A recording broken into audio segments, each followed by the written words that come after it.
मेहर खां रिपोर्ट करे रहियो आहे शाहिद महेसर।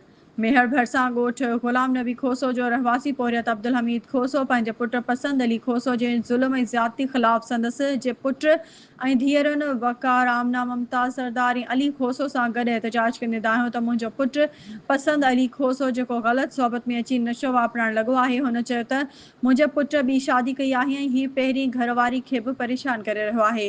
हुन चयो त मुंहिंजो पुटु कुझु माण्हुनि सां पैसनि जी ॾेती लेती कई जेका असांखे तंग करे रहिया आहिनि। हुन घर जो सामान ज़मीनूं ट्रैक्टर बि विकिणे छॾिया आहिनि। हू पंहिंजे घर भातियुनि ॿारनि मथां बि तशदुद करे थो। हू असांखे धमकाए रहियो आहे।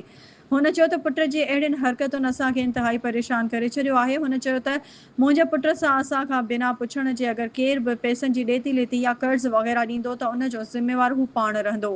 हुन चयो त मुंहिंजो पंहिंजे पुट पसंद अली ख़िलाफ़ मेहर थाणे ते NC बि दाख़िल कराई आहे ऐं हुन चयो त असांजो पंहिंजे पुट पसंद अली सां को वास्तो न आहे ऐं हीउ अहिड़ो को बि क़दम खणंदो उनजो ज़िम्मेवार ई पाण रहंदो।